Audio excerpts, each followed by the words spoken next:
Welcome sa Hindi Masyadong Late After Service Fellowship. Episode 38. Oh! 38. Almost Ako 40. po si Brother Michael. Ako po si Brother John. Ako po si Sister Len. For us, Brother God. Once again, kakatapos lang po ng aming worship service. And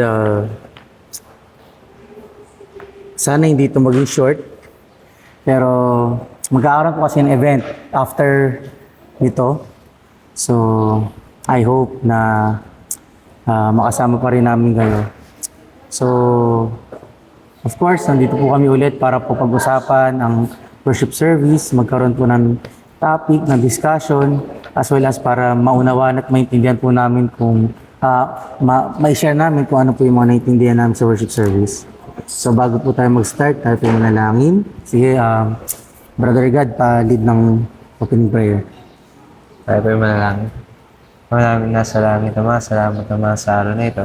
Hinayaan niyo po, Ma, mapalito ang bawat sa akin, Ama, sa iyong harapan upang mapag-aralan naman yung mga salita.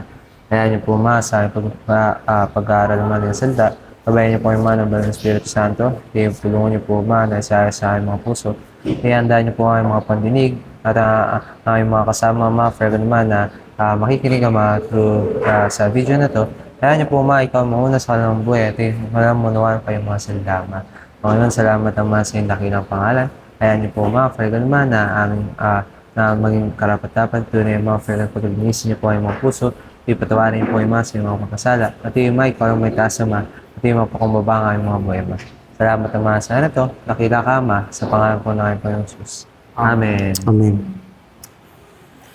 So, kamusta naman tayo after ng worship service? Blessed.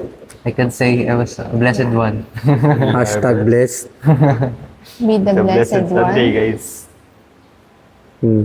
Parang di masaya. Sterling, ano? Laki ng ngiti ko. Hindi na ako iiyak. Parang uyak ka na sa ano yun. Ganun lang. Yun yun? Yun yung ano? Blessed kasi. Yun na ba yun? Okay. So, God. Ano? Katulad ng sinasabi niya sa world, absolute cinema. Ang ganda ng tinuro kanina. Kaya, we are a blessed one. Wow. Ikaw naman. Hindi na ako single. Joke lang. Sa spiritual, of course. Parang ganun lang. Very blessed din, of course. So, yeah. Kailangan mo bang tanongin yun? Siyempre. Problematic. Hindi, pagod lang. Pero, hindi po ibig sabihin na pagod tayo hindi na tayo pinagpala. Amen. Diba? So, ano lang, siguro medyo this past week medyo pagod lang ako physically. Of Grind course, grind ng grind. Hindi lang sa pag-ano ng video, pag-edit.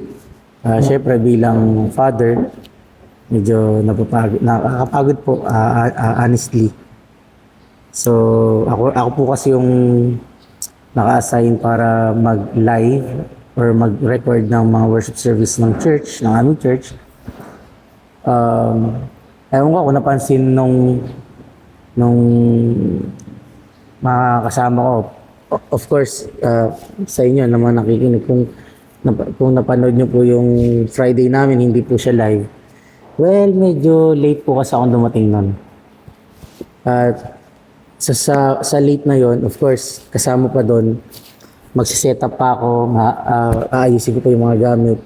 So, kulang na kulang talaga ako sa time. Kaya talagang, actually, nung pagdating ko sa church na yun, medyo pagod na pagod talaga ako. Kaya, parang, ako nun, nagtatanong ako sa Panginoon na habang nasa biyahe, ano ba? Ano ba, Lord, nasa reason ko na ba yun para bitawan? Parang ganun yung nagiging tanong ko nung Friday nung nasa biyahe. Kasi napapagod ako.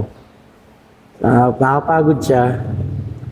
And then, yun nga, darating ako late na. Hindi ko naman kasi pwedeng sabihin na, ano ba? Of course, pwede nyo sabihin na hindi na kasi valid reason yun. Kaya lang talaga yun nga, nakakapagod.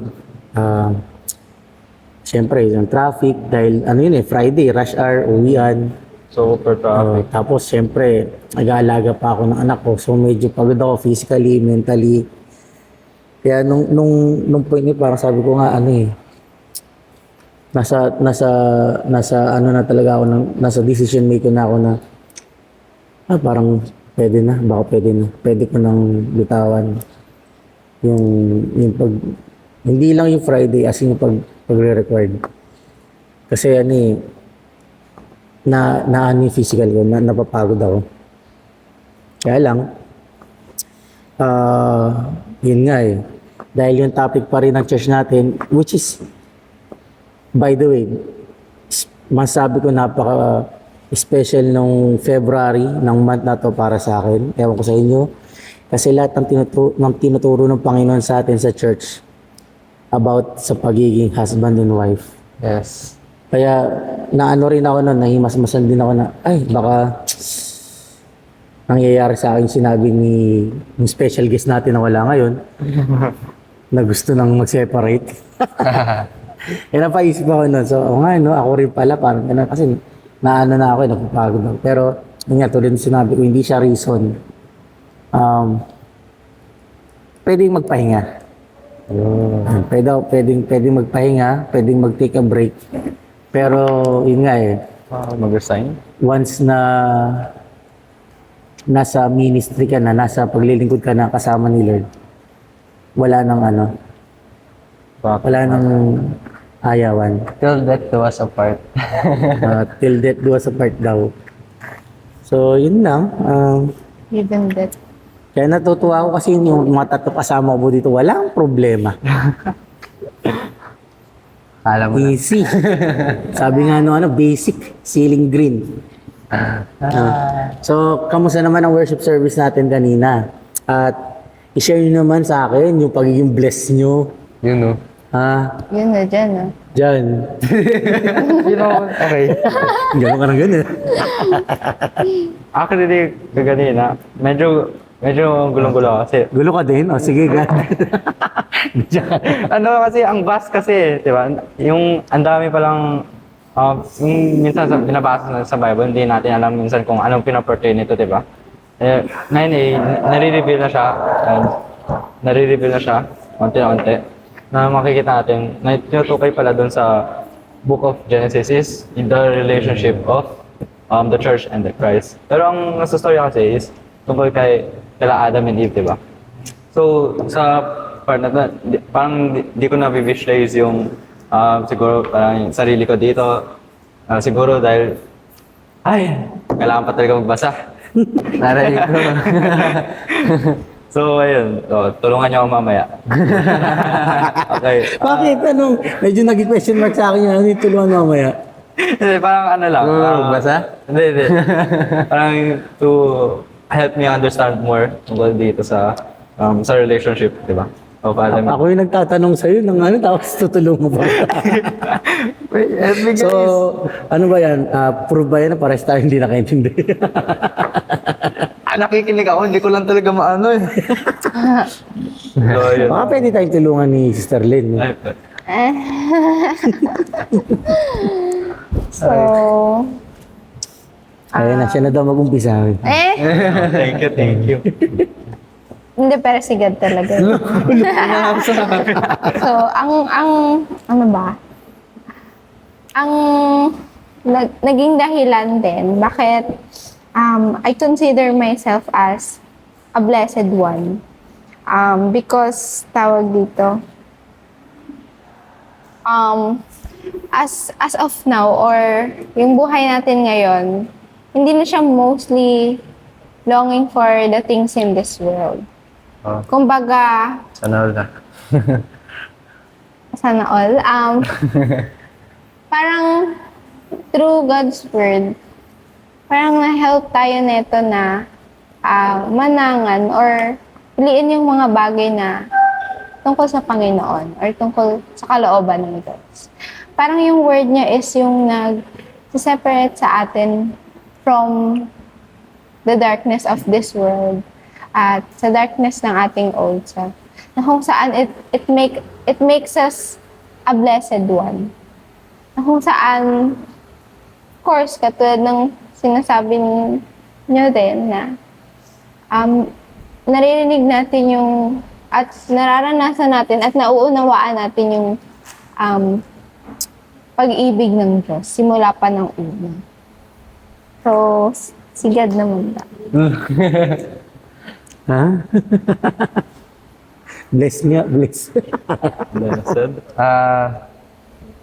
Yung sa akin, kaya ako sinabing blessed one. Kasi ano yung hindi lang sa dahil this month of February naging special. But because siguro it started on lalo na this Friday. Grabe yung pagpapahayag ng Panginoon sa atin. I don't know paano talaga ginagawa ng Panginoon yun Alam mo yun, yung parang yung pagka-oriented ng mga salita niya. It's really wonderful talaga. Doon pa lang sa sa Friday. I would say na yung ano man yung tinuro ng Friday and this Sunday, even though sa pangalawang worship service natin as a blessed, to be a blessed one, it really sticks na after hearing those things, you will truly say talaga na you're a blessed one. Namangha ako doon sa sinabi ng Panginoon about sa Genesis chapter 6, 'di ba? I believe it was verse 1 hanggang 9. Sabi doon, at nangyari na magpasimula na dumami ang mga tao sa balat ng lupa. At mga ganak ang mga babae at nakakita ng mga anak ng Diyos. Na mga ganda ang mga anak ng babae ng mga tao. At sila ay nagsikuha ng kanilang asawa sa lahat ng kanilang pinili. At sinabi ng Panginoon, ang aking spirito ay hindi makipagpunyagi sa tao magpakailanman. Sapagkat siya may laman, gayon may magiging 120 taon ang kanyang mga araw. Ang mga higante ay nasa lupa ng mga araw na iyon. At pagkatapos din naman ng pagsiping ang mga anak ng Diyos sa mga anak ng babae ng tao at mga anak sila sa kanila, ang mga ito rin ang naging makapangyarihan ng unang panahon ng mga lalaking bantog. At nakita ng Panginoon na mabigat ang kasamaan ng tao sa lupa at ang buong nakhaka ng mga pag-iisip ng kanyang puso ay pawang masama lamang na parati. At nagsisi ang Panginoon sa kanyang nilang ang tao sa lupa at nalumbay ang kanyang puso. At sinabi ng Panginoon, nilipunin ko ang tao ng aking nilalang sa ibabaw ng lupa. Ang tao at gayon din ng hayop at ang mga umuusad, ang mga ibon at himpapawid sapagkat sisihan ko na ang aking nilalang sila. At tapat si Noe nakasumpong ng biyaya sa mata ng Panginoon. Ito ang mga lahi ni Noe. Si Noe na lalaking matuwid na sakdal noong kapanahunan niya. Si Noe ay lumalakad na kasama ng Diyos. Ganito ko naintindihan, parang kasi ako, I don't have naman my own family. But if we'll ask Guru, si Sir Michael, if ganito yung scenario, 'di ba? Parang sabihin natin may bisita kang, alam mong papatayin yung pamilya mo together with your son. Tingin mo, can you invite that kind of person sa house? Will you even prepare para yung bed niya, yung food niya? If alam mo yung tao na yun, parang siya yung magiging pahamak sa family mo. Kung yung tao na yun, alam ko, Alam na mo. siya ang Papahamak. Siya yung magpapahamak sa family mo. hindi na siya makapasok sa subdivision. Diba? Bakit nasa pinto lang siya ng bahay ko? Doon pa lang sa subdivision. Ayun I would say parang nakita ko sa Panginoon natin.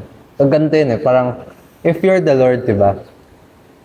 Kasi ganito siya pinaunawa sa atin bilang mga Kristiyano nung for me nung Friday na ano hindi halos lahat umikot sa church umikot sa bride and the lamb, which is Jesus Christ. Umikot lang sa church saka kay Jesus Christ.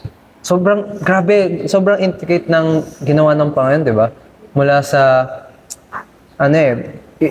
itulad lang natin sa buhay ni Adam sa paglikha kay Adam, 'di ba? May kita na agad na we can see already the church being formed, 'di ba?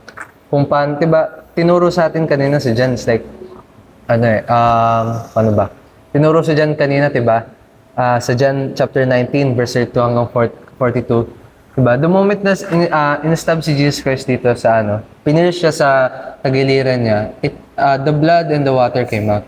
And we know, diba, nung earlier ng mga podcast natin, we've talked about kung paano, how the church is formed through this. Diba? Because Jesus shed blood for us And came water, which is the church, diba? And really, kung titignan mo sa time ni Adam, it really speaks about, diba, kaya natatawa ko kasi, diba, kahit si John tama sabi ni Pastor John, diba, na si John lang yung nagpe-perceive na siya lang yung nagme-mention ng gardener, diba? So sa Matthew, sa Luke, parang walang nasabi doon. Pero kung may kita mo, si John naunawaan niya na this is the time of Genesis, diba? Doon sa book of Genesis. Kaya may kita natin, diba, doon sa sa time ni Adam, nung kinreate siya, doon sa Genesis chapter 2, diba? Na kinreate sa Adam kung saan galing, kung may kita natin, galing siya sa alikabok, and kinreate si Eve galing sa ribs, diba? But hindi lang siya yung ganong simple process, but ang ginawa ni ng Panginoon kay Adam, diba?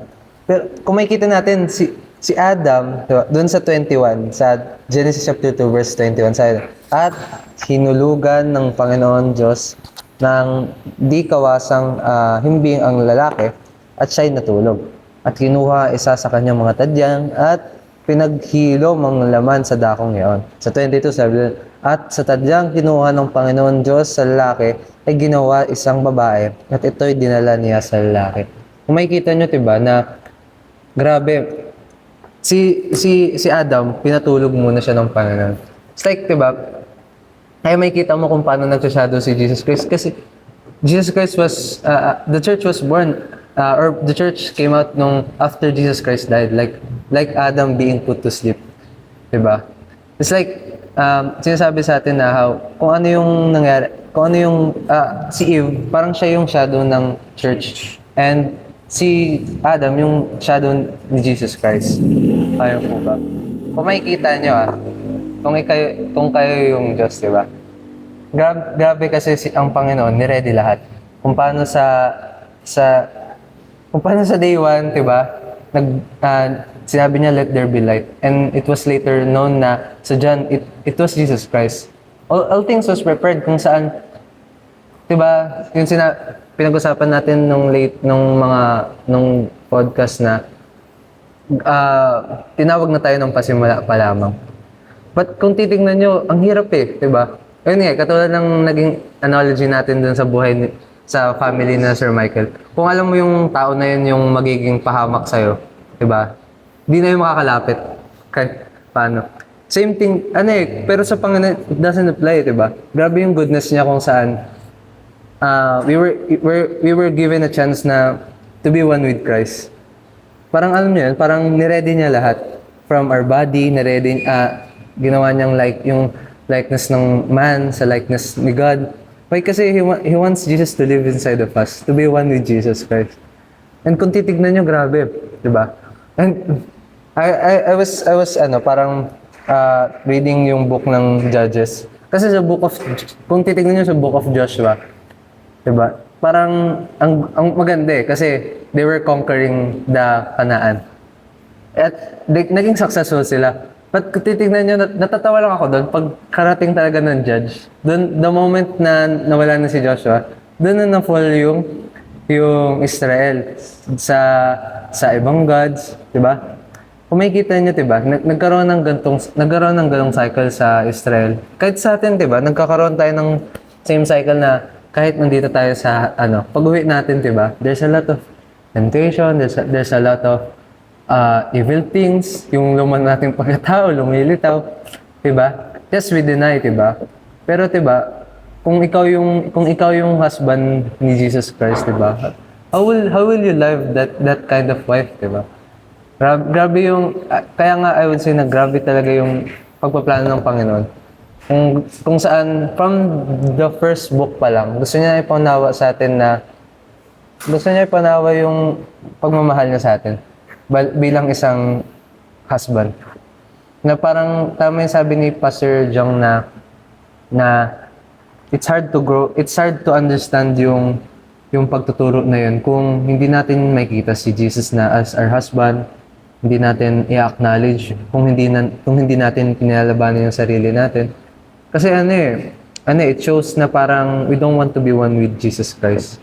Kasi 'di ba, ano ba yung whole point ng pag-deny na? Kasi I would say ayun yung naging number one topic natin nung last year, kahit ngayong na deny your old self. Kasi marindi na tayo pakaulit. But you will understand now 'di ba? I would say hindi na masyado nasabi yung deny your old self. I mean, na-mention siya, but kahit hindi yun yung main topic, 'di ba? Yung pinag-uusapan natin, wedding, pinag-uusapan natin, love ni Jesus Christ. But we always go back doon sa pagde-deny, 'di ba? Kasi gusto lang talaga ni Lord manahan parang kasi 'di ba? Pinakita kanina na doon sa Colossians chapter 1 verse 15. Sabi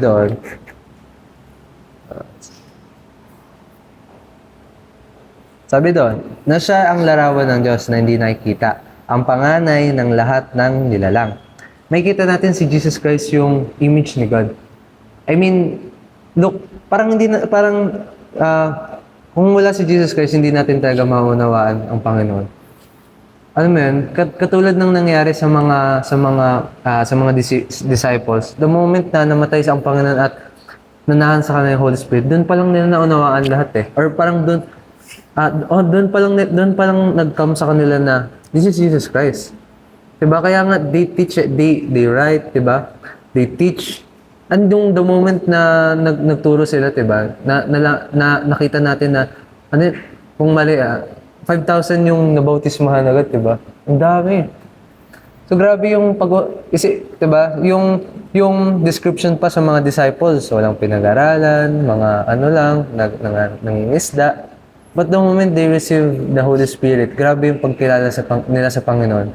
'Di ba? Parang yun nga naging one sila. I think kaya sinasabi sa atin nila Paul na we need to deny our old self kasi ayun yung problem parang we are not one with Jesus Christ. Kaya nga doon papasok yung pangalawang worship service na we are really blessed, a blessed. Sabi doon, be the blessed one, pero you will be a blessed one talaga when you understand yung salita ng Diyos. Kaya lang sa akin. About sa husband and wife. Very quick recap na a blessed one.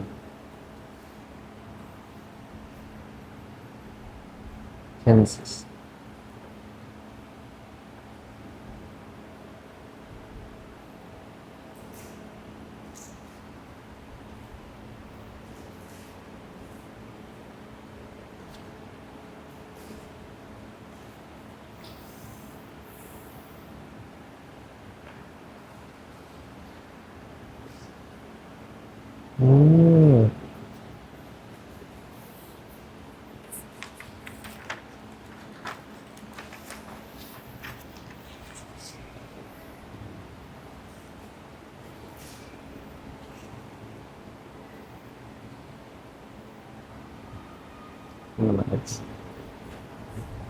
Ano na? Ayun na. Tapos na siya. Wala akong manahit doon ano ba? Kaya siya sa akin. Kaya ako kasi Siguro ang may idadagdag ko is, hindi ko alam kung may idadagdag, pero I think um, kung ano yung talagang pinapoint out sa atin ng Panginoon na tulad nga sinabi mo, from the very start pa lang, we are already predestined to be married to Christ. It is already decided before even creation. Kaya nga, nakakatuwa na talagang yung Book of Genesis tsaka yung Book of John magkakonect. Kasi yung Genesis chapter 1, the whole chapter of chapter 1, pwede natin siyang masabi na although they are not very the same, pero Layo. malapit siya. Malapit siya sa John chapter 1. Na doon pa lang pinapakilala na ng Diyos sa atin. Sino si Jesus Christ? Ano ang katangian niya? Diba? We understand that through Genesis, through the Word of God, everything was created. And we understood that in John chapter 1, everything was created by Him and for Him through the Word. So doon pa lang,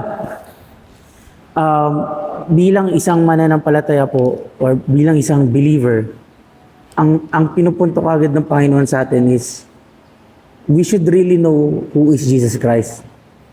Bakit? Kasi sa John chapter 2 at sa Genesis chapter 2, ikakasal tayo kay Jesus Christ. Kasi tingnan mo, ang Genesis chapter 2 is, ito yung time na kung saan, di ba? Tulad ng mga tinuturo sa atin nung Friday, kanina umaga, it is, kumbaga, the foreshadow na kung saan, the marriage between Adam and Eve is the mystery that's being revealed today as the church and Jesus Christ.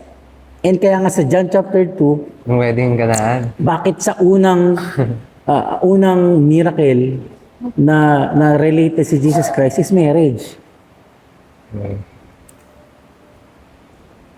Ganon kahalaga or ganon kaimportansya na ang gusto ng Panginoon sa atin, hindi lang natin siya tanggapin kundi maunawaan natin bakit natin siya tinatanggap. Nakakalungkot, di ba, na buruin mo ang book ng Hosea na kung saan last week na pinag-aralan natin ng isang buong linggo, book of Hosea na nagtuturo sa atin, nagpapakilala sa atin ng pag-ibig ng Diyos. Di ba? Through Hosea, which is, yun nga, di ba, bilang isang asawang lalaki, di ba, uutusan ka ng Panginoon na lagi mong balikan, kunin yung asawa mo. And bakit? Bakit ganun? Bakit pwede natin sabihin na, sorry sa word, almost ang mga mananampalataya ngayon, nagiging kagaya ni Gomer. Balik ng balik. Hindi balik ng balik, alis ng alis. Alis na alis. Di ba? Bakit? Kasi pinaliwanag din doon sa book ng Hosea. Bakit? Kasi ewan ko, I think hindi siya nasama sa notes. Pero buksan po nga natin sa Hosea. Hosea.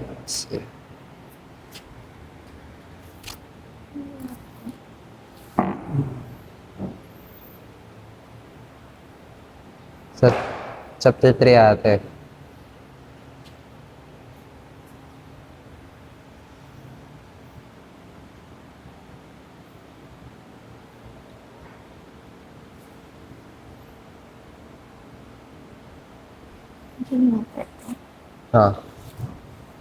Chapter 3 verse 2. Natin, chapter 3.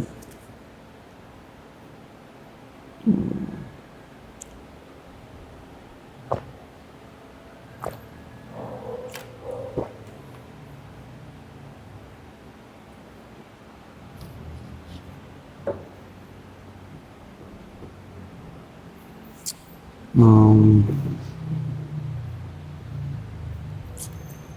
Hinahanap ko lang po Ito kasi yung isa sa mga reason and I think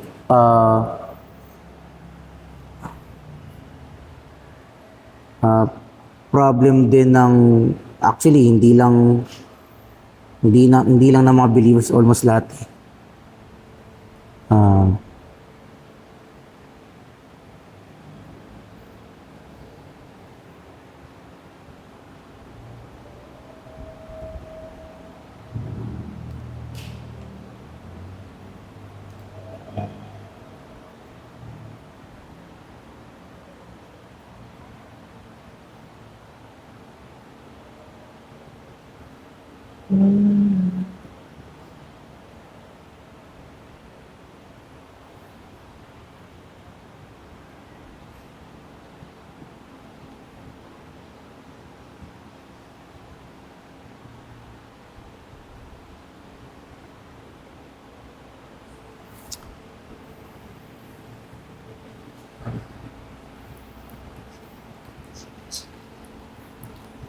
I think mali ako ng book. Wait lang.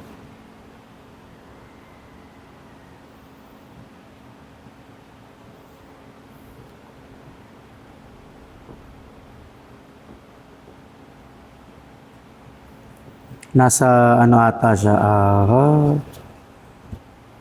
Nasa Malakay. Tama lang.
Ayun nga, kasi nga, sabi mga bumali ako eh.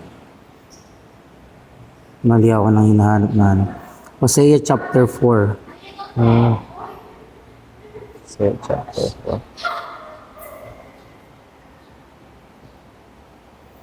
4. Ito yung isa sa mga reason bakit laging nawawala or nagiging gomer ang mananampalataya.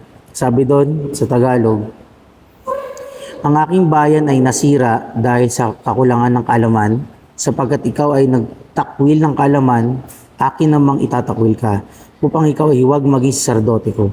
Yamang iyong nilimot ang kautusan ng iyong Diyos, akin namang kalilimutan ng iyong mga anak. Yung unang line na sinabi dito, ito yung reason bakit hindi natin nakikilala na lubusan ng Panginoon. Hindi natin naunawaan ano yung kalooban ng Panginoon. Kaya nga nung dumating si Jesus Christ, ano bang ginawa ni Jesus Christ? Di ba? He revealed God. He revealed God. He, kumbaga, through the ministry of Jesus Christ, pinakilala niya kung anong kalooban ng Diyos at ano ang nais ng Diyos para sa atin. Lalo na, di ba, laging binabanggit sa atin through worship service in John chapter 6. Na kung saan, ito yung kalooban ng Diyos, na kung saan ang lahat ng mga pinili, lahat ng mga itinalaga ng Diyos para sa akin na hindi mawala. Doon pa lang, kailan magkaroon na tayo ng understanding na merong reason, meron pala talagang reason bakit tayo hindi lang tinawag, kundi bakit tayo kailangan lumapit kay Jesus Christ. And I think nagiging ano siya eh, anong tawag dito?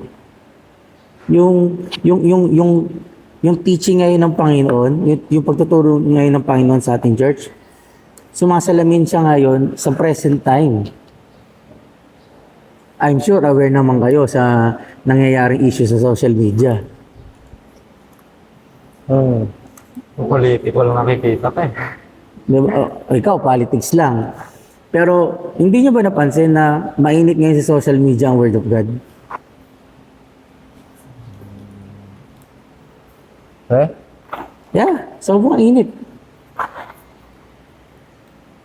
At ang topic din nun, tungkol sa pag-asawa. We are not mentioning po, pero alam ko po baka yung mga nakikinig, nakakunwan, medyo napadaan na sa inyo. Kasi di ba, alam niyo ba ang topic ngayon? Ang nangyayari ngayon, ang tingin nila, through the Word of God. Parang ang dating sa mga tao ngayon, under ang babae sa lalaki. Kasi yung sa Ephesians. Oo, hindi lang yun. Kasi di ba, sige, kung tatanungin ko kayo, yung verses ba na tinutukoy ni Paul sa Ephesians about wives submitting to their husbands, is it spiritually lang or in general? In general. Para sa akin, it's parang spiritual na siya eh. Spiritual. Ngayon na nalaman ko, it's spiritual. Kasi tingnan mo, kung spiritual, so ibig sabihin, pwede maging head ang babae. Physically? Physically. Sabi niyo spiritualan ba talaga? Spiritual. Spiritual. Yes. Kasi sino ba ang head? Si Christ, which represent the husband. Yes. And the body is the church, which is the wife. Kaya nga ang sinabi doon, di ba, wife, submit to your husband. Just like the church submit to Jesus Christ. Ngayon, kung in spiritual meaning lang siya, ibig sabihin ba pwedeng maging head ang wife? Pwede. Hindi. Yes. Kasi pag spiritual, Yes? white. Pwedeng maging head ang wife? Ibig sabihin, baliktad? No pala.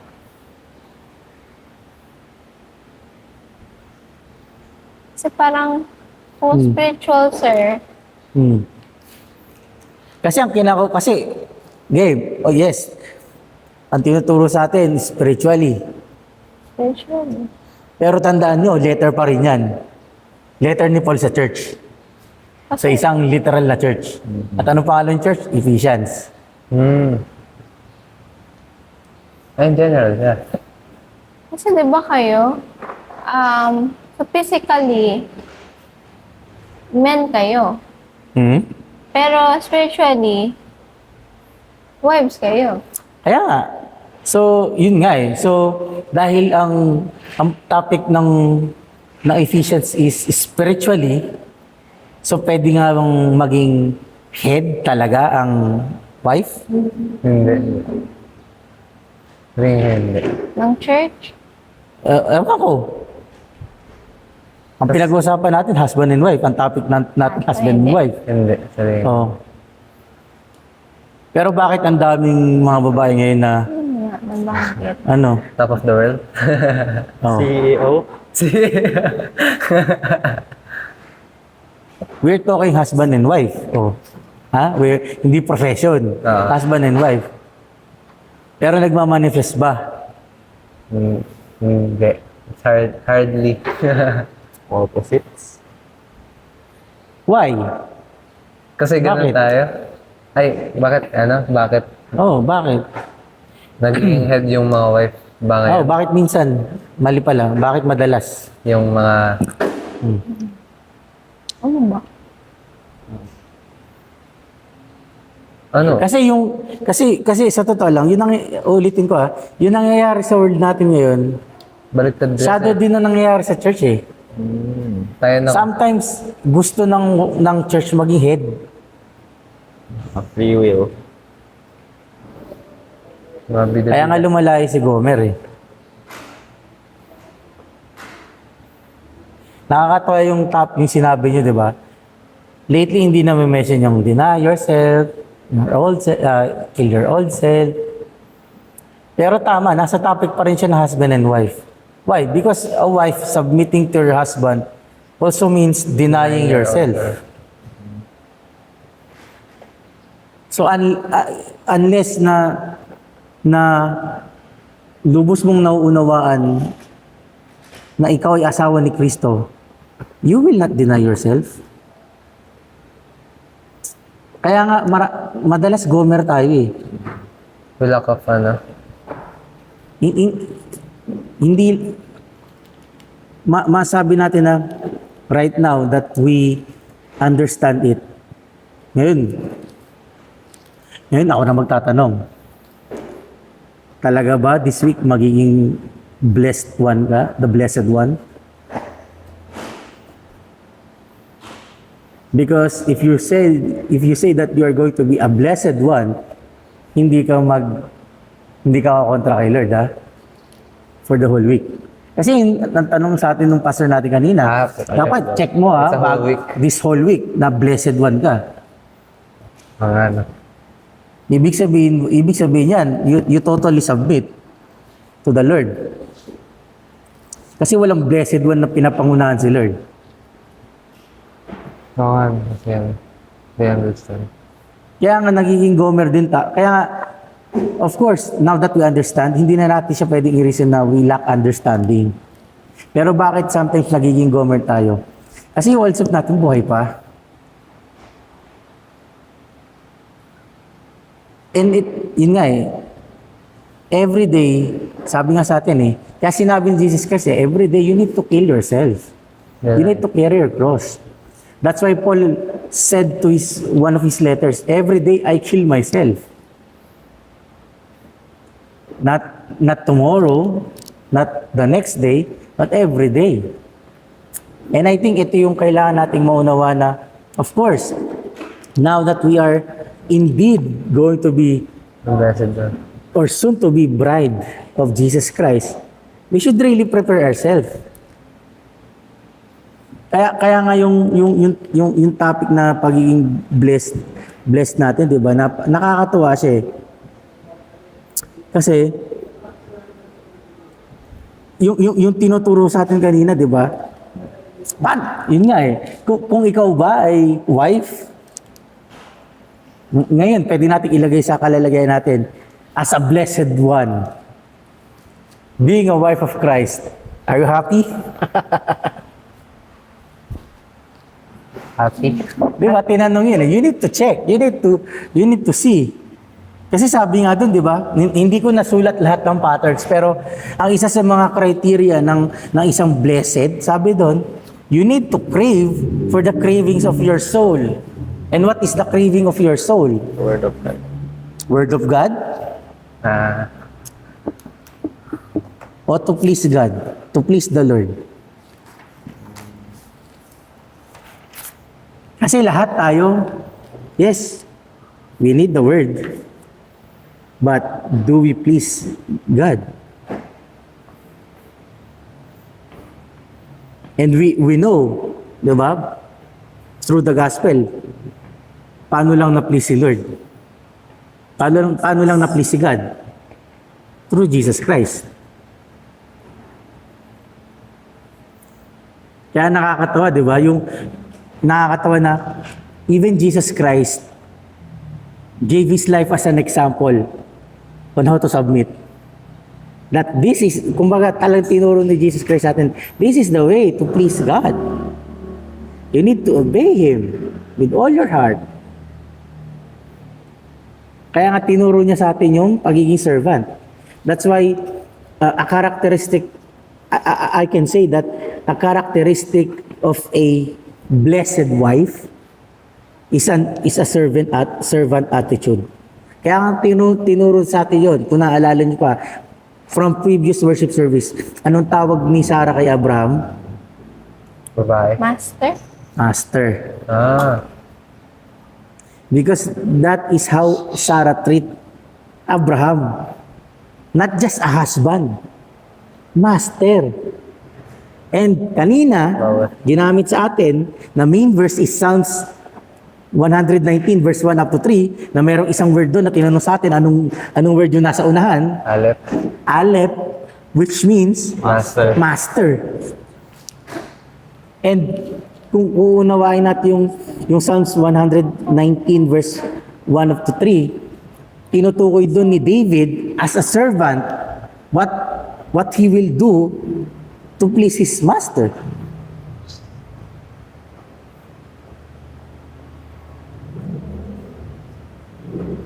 Kaya nga nakakatawa, 'di ba? Na ang example pa rin sa atin. Ano bang isang church na nagpa-submit sa Panginoon like a bride? 'Di ba yung church sa Book of Acts?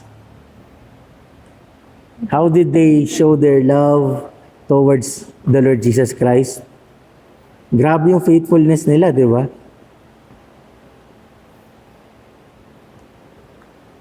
Kaya sabi ko, Lord, ang layo ko pa. Siguro kung utusan ako ng Panginoon na ito, bigay mo yan, kaya ko. Pero ngayon na nakita yung sarili ko, pag sinabi ba ako ng Panginoon na ibigay mo lahat, Aray. Hirap ah. Hindi pa nga kaya. can I really said yes, Lord? Pwede natin sabing hypothetical question siya, pero it's not an impossible question because God already asked some believers in the Bible. And sometimes, hindi lahat tinanong, pero nagkusa.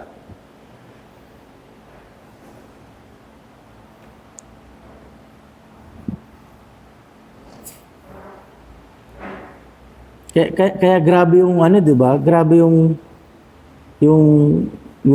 ano ngayon sa atin na yes, every now and then nire-remind tayo we are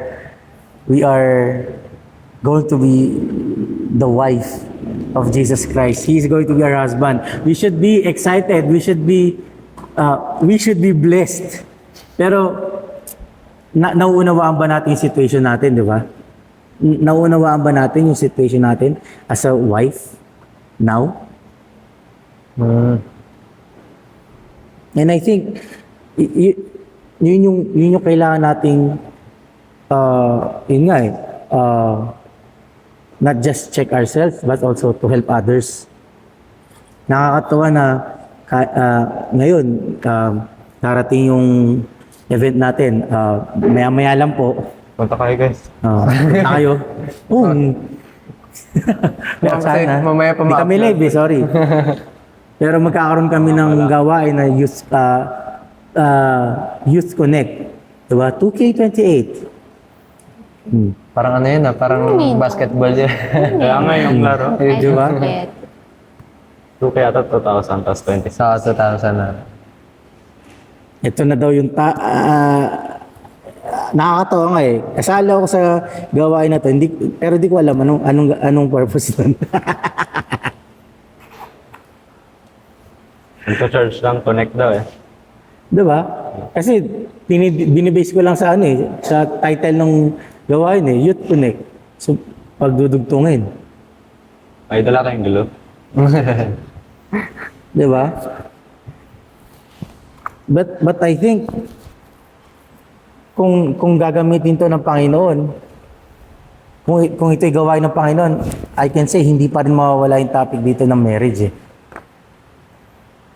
na kung paanong tinuturo sa atin yan, which is, so ako talaga sobra akong natutuwa ngayon. Sobra akong nasasayan kasi ang pinag-aaralan natin yung unang kasal sa Eden Which is Di ba? Adam and Eve.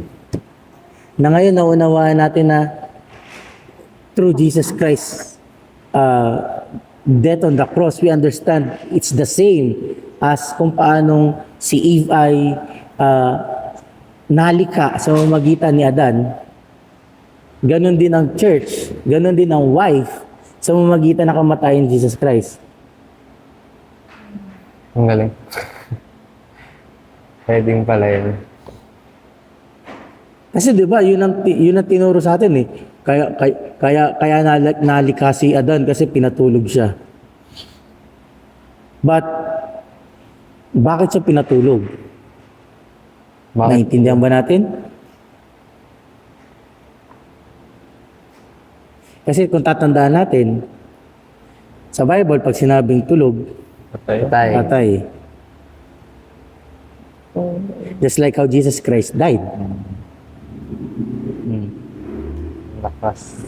Na kung saan si Eva nanggaling sa tadyang ni Adan, Hindi siya tinusok.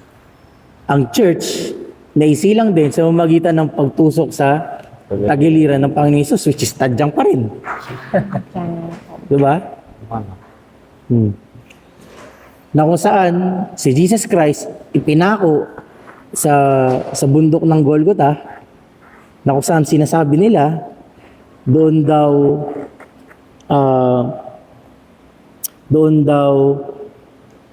ang tawag dito? Malapit ang Garden of Eden. Bakit? Kasi, nung nilibing si Jesus Christ, may garden. Ang galing nga. Nakakaloko yun eh, yung garden Diba? eh. Kaya nga maintindihan natin eh, ang Garden of Eden,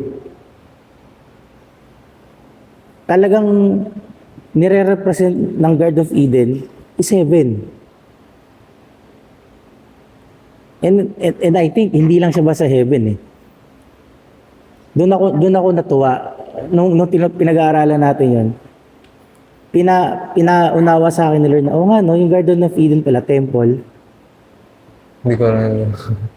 Of course lugar siya, pero temple siya. Kasi kung iintindihan natin, 'di ba? Yung Garden of Eden,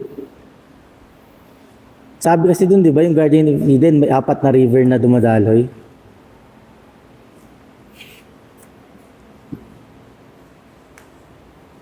Ibig sabihin, ang Garden of Eden nasa high ground.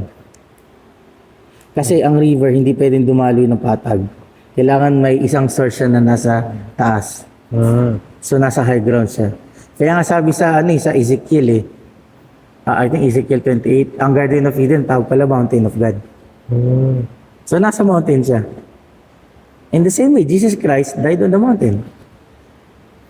And in the same way, maunawaan natin na yung blueprint ng tabernacle, naririnig ko sa meeting nyo kanina dyan, God is the God of order, which is true. Kaya nga ang temple, ang tabernacle ay pinagawa ni Moises ng perfecto. Why? Kasi sabi sa Hebrews, ang blueprint ng tabernacle is shadow ng tunay na temple, which is in the heaven. Yes. Kaya ganun siya kaselan. And we now understand that in the last days, ang hinihintay natin is yung bagong temple na nabababa, yung New Jerusalem, galing sa langit. And from that temple, sabi nga doon, di ba, merong tree. Yung tree of life, which is nandun din sa Garden of Eden. At sabi nga doon, sa bagong temple na nihintay natin, Ayun yung temple. sino ang magiging liwanag natin doon? Diyos. Ang Diyos at si Jesus Christ. Hindi na natin kailangan ng araw, sila na magliliwanag. Just like how in the Garden of Eden, God roam around. Kasi di ba, hinahanap nga niya si Adam eh. Ibig sabihin talagang yung sinasabi na restoration, yung nais ng Diyos na ibalik tayo sa dati nating kalalagayan from the very start, that we are like in Eden, mangyayari talaga. Pero are we prepared? Diba?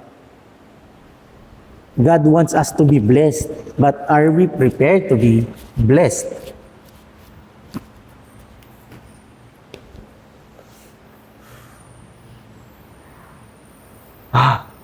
Ang hirap maging blessed one, ah.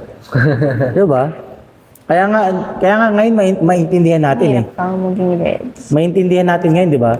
Bakit ang mga Katoliko masyado nilang kumbaga win-worship si Mary? Kasi siya daw yung ano, di ba? Anong nila sa kanila? Virgin Mary. The most blessed one. Wow. So, patay, siya lang. Parang mapapakasal, guys. GG. No. Di ba? Kasi, ang tingin nila sa kanya, grabe eh. Kaya nga todo yung pag-venerate sa kanya. Pero nakakatawa, di ba? Kahit sa Bible, may mga tao na ang tingin kay Mary ganun. Oo. Sa Bible, yeah. Bakit? Kasi nung nangangaral si Jesus Christ, may babae sumisigaw eh. Sabi, di ba, mapalad yung babaeng nagpasuso sa'yo. Sino ba yun? Mary. Mary. Pero ano sabi ni Jesus Christ? Mas mapalad ang mga Susunod. sumusunod sa aking Tapos, salita.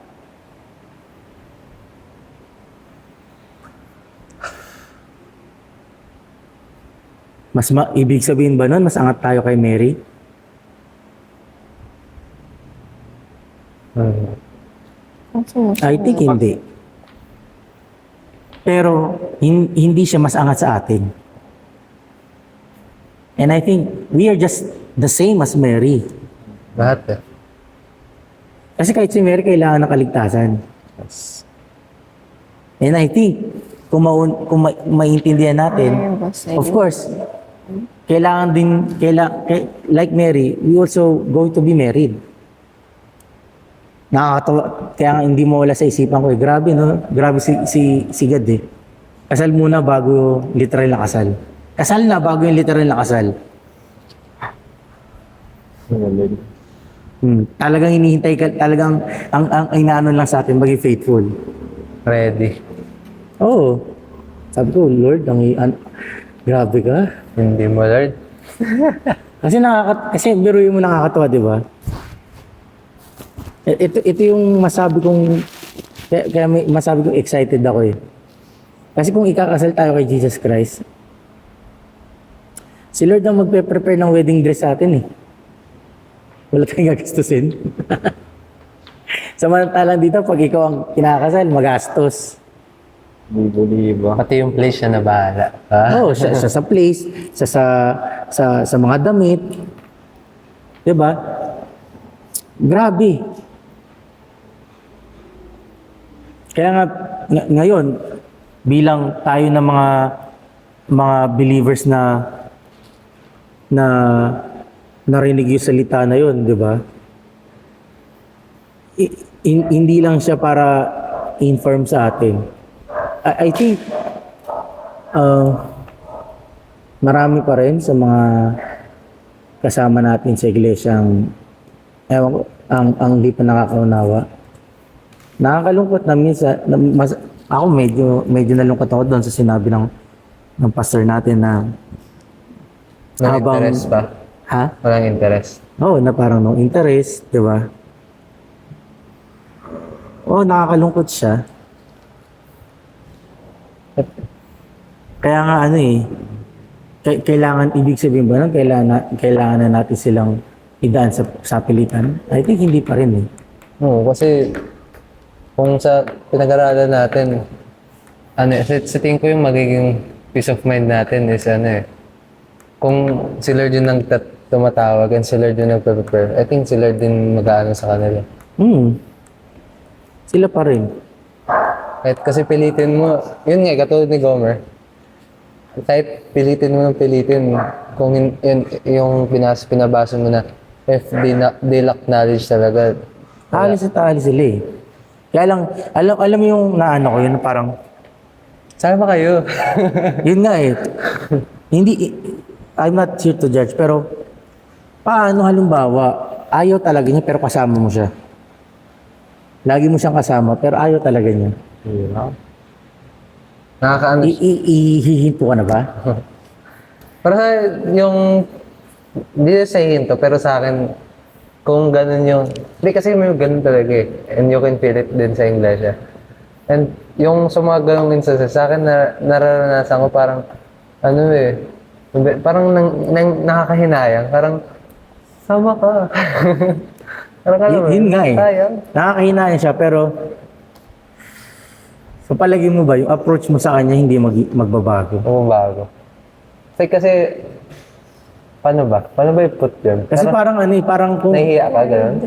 kung gusto mo siyang, di ba, kung lagi mo siyang sasabihan, I think mapoprostrate ka. Mag-iiba yung tone mo eh. Sa totoo lang.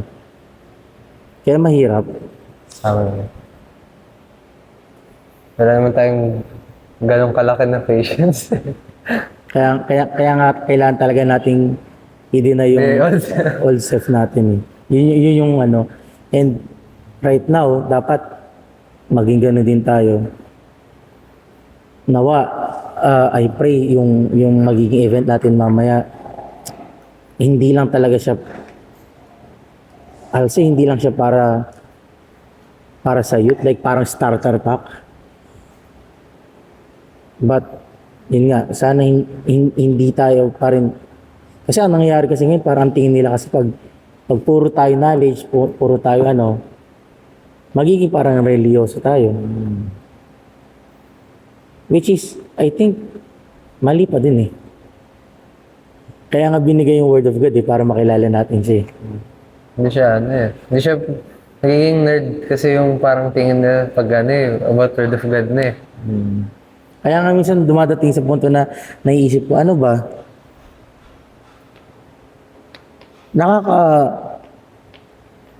Ano bang tawag doon? Sa tamang word. Minus points ba sa church? Kapag ang laging pinag-uusapan word of God. Para lang, alam mo yun, para makahikayat ka ng tao. Para makainganyo. Oo, di ba? Kasi parang ngayon talagang, really, lalo na yung nangyayari sa social media, na ginagamit yung word of God. Gamit na gamit yung word of God. Laging ganyan. Kesyo daw ganito na yung mga tao na mga taong hindi daw mga taong believers daw, na Christian daw, hindi daw sila mapupunta sa impyerno kasi mahal kasi yung Diyos nila, Diyos ng pag-ibig. And then, may magko-comment na naman na mga mananampalataya na, pero kung yung ginagawa mo naman is kasalanan at hindi ayon sa kalooban ng Panginoon,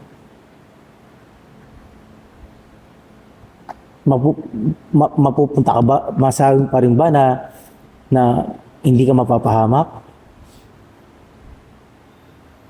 Di ba?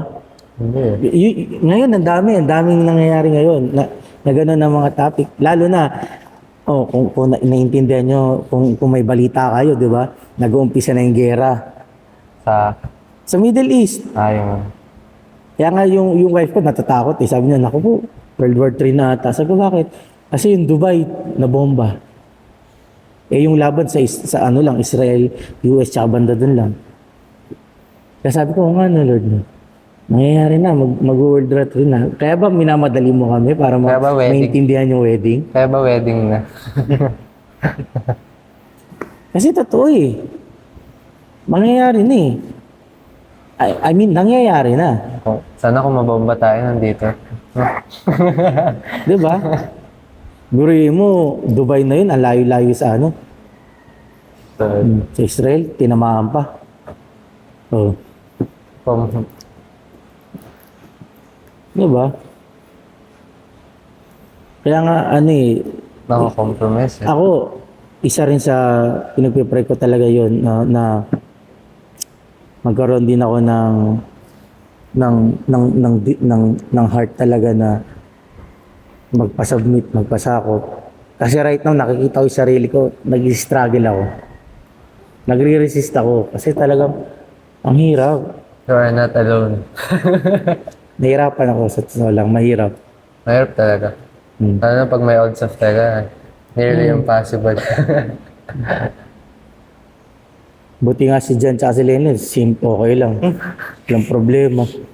Kaya ako, nagbabag na to sa akin eh. Parang, since kung sa atin, naunawaan natin na parang, yung, sa pasimula pa lang may tinawag din tayo ng Panginoon, di ba?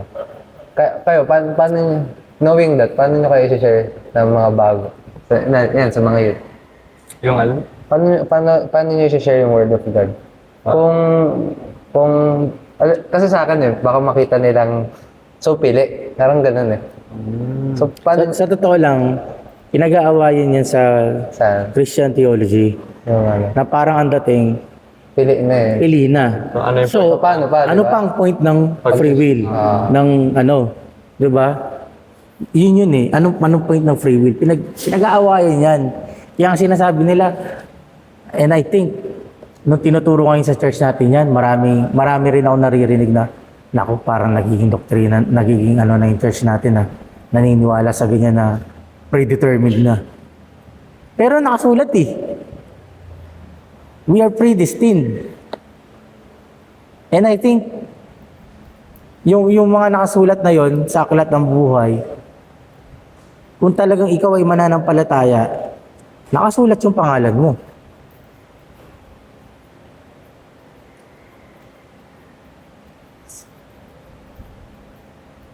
Kasi hindi porket ibig sabihin lang na nakasulat na yung or parang dito. Hindi porket alam na ng Panginoon kung sino yung mga itinakda o yung mga ikakasal. Hindi ibig sabihin nun wala na tayong free will. Siguro parang pwede nating example. Ano bang magandang example dyan?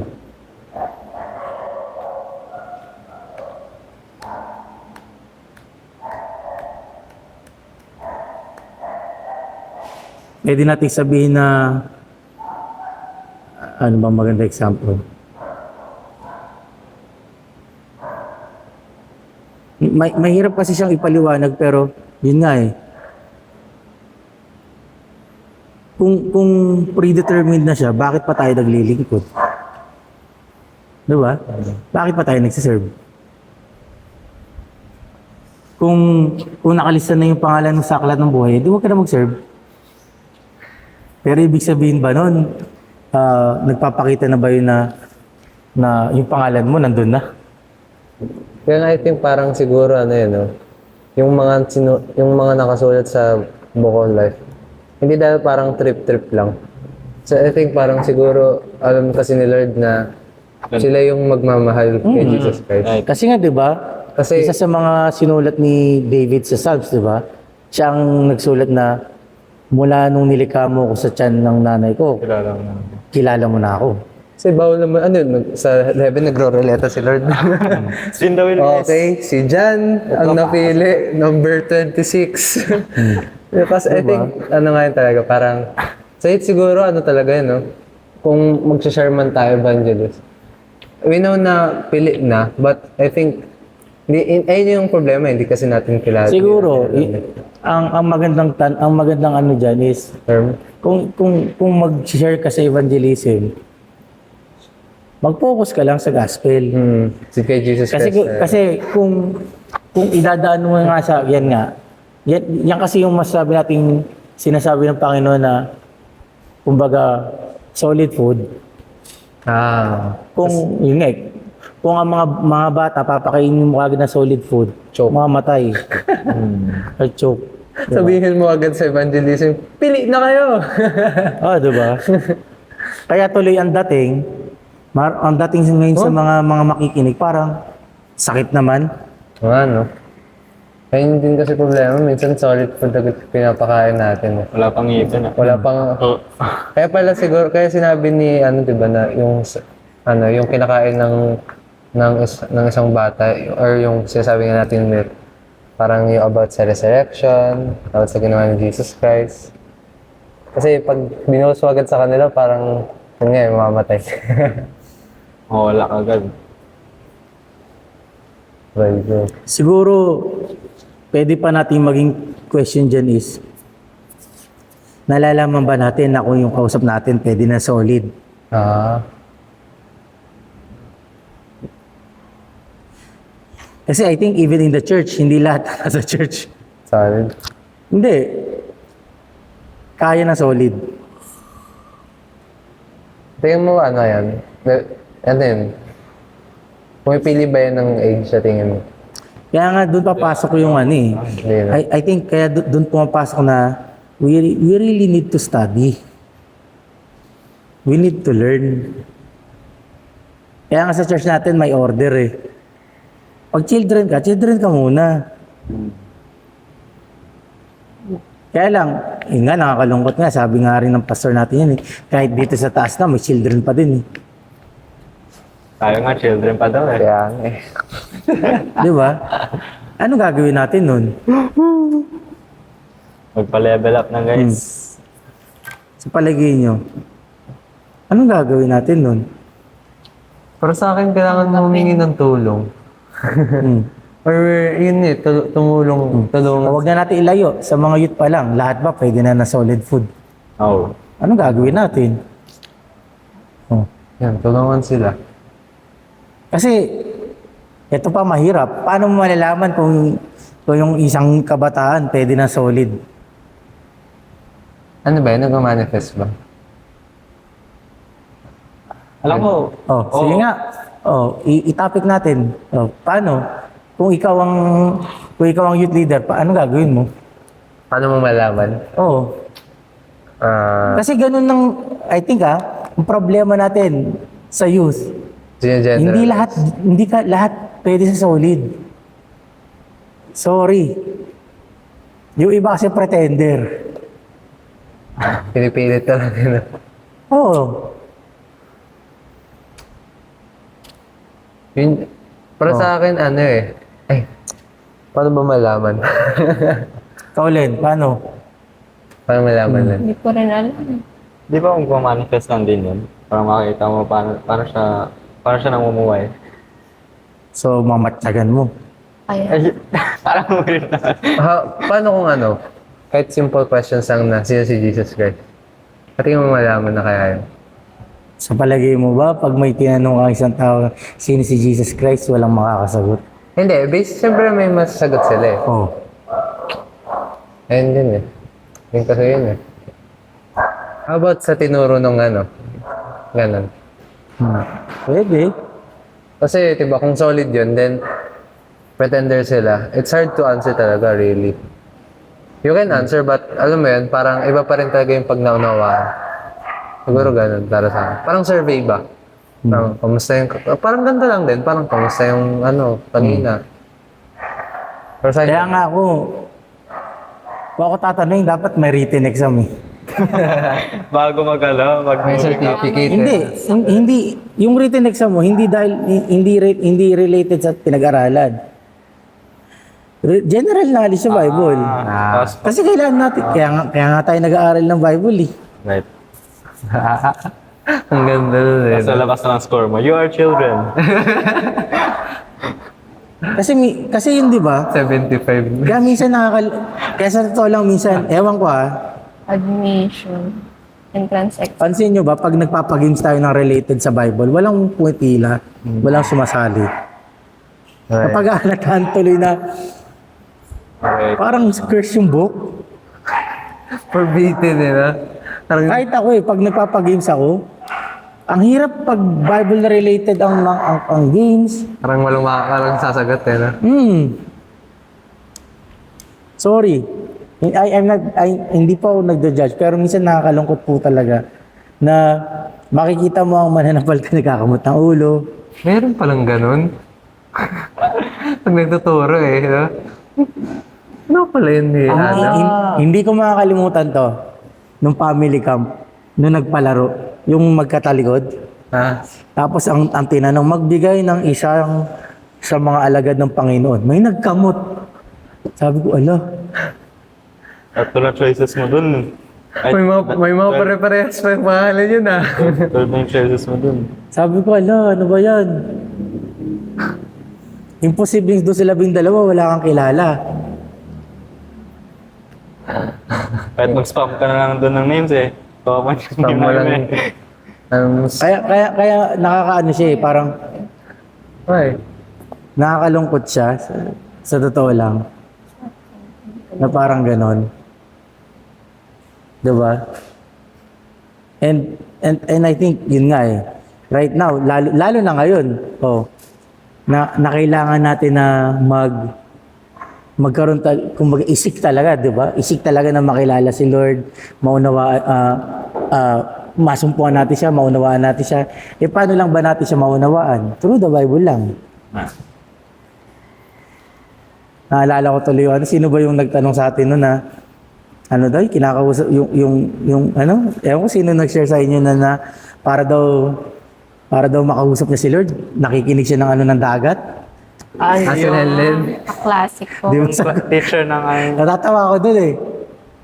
Di ba? Sabi ko, oo nga no, bakit naghahanap ka pa? Ba't hahanapin mo pa si Lord sa dagat? The Way of the Sea. Sa mountain. Di ba? Sa mountain. Avatar yan. The Way of Water. Yung hangin. Di ba? Kaya binigay na ni Lord yung buko, eto na siya eh. Lalayo ka pa. Kaya sabi ko, tawa ako ng taon, sabi ko. Kaya alam mo, isang araw, naisip ko yun eh, parang gusto kong mag-bike. Ay mag-e-bike. Baka marinig si Lord. Kaya nata pag manual method. Automatic ba yun? Manual hangin. So, sorry mo, nakakatawa ko yun. Pero natatawa talaga ako. Diba? And sana talaga magkaroon tayo ng ano na, yun nga yung, Written exam. ewan ko sino magiging mga grupo nyo. Ay, sa Diba? And I think mas maganda talaga na, yun, kung magkakaroon na cell groupings mamaya, yun nga, maging isa sa mga gagawin ng cell group, yun talaga, deep dive Sure. sa dagat. Aray. Hindi, sa Word of God, syempre. Syempre. Dagat Baka talaga. magulat ako yung cell group nyo, nasa tabing dagat na. nalipad na sa hangin. Outing.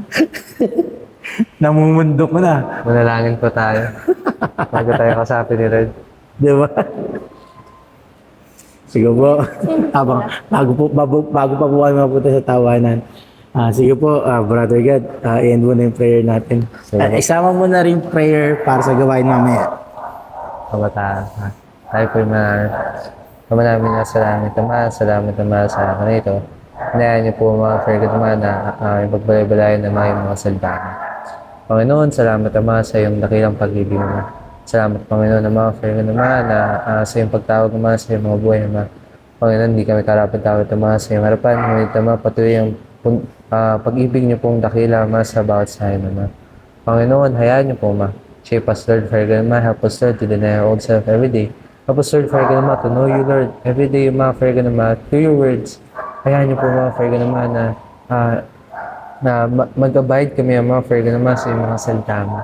Magtibay kami mga sa iyong mga salita. Kayo mag-focus lang sa iyong mga salita. Tulungan niyo kayo mga kapatid. Pagkaisa niyo po ang bawat sayo naman. Hayaan niyo po mga Fergus naman na kung di man nila tumanuan, ikaw muna by the Holy Spirit naman. Ama, tiyataas din natin naman maging gawain mamaya. Hayaan niyo po sa mga youth, mga Fergus naman, sa mga baguhan, sa mga manunumbalik, sa bawat isa. Hayaan niyo po mga Fergus naman, ipaunawa yung mga salita. Paunawan niyo po ang pagiging yutama, ang pagkakaroon ng isang ng palampaltayan ng isang yutama. Yun ay mga Fergus naman, guide us Lord naman, for the succession ng mga Fergus of this sa gawain na ito, Ma. Salamat naman sa iyong dakilang pangalan. Kaya tinataas namin lahat ito sa iyo, Ma. Kaya ang kinain katagumpayan sa pangalan po ng Panginoon Jesus. Amen. Magandang hapon po and God bless. Episode 38. 38 na.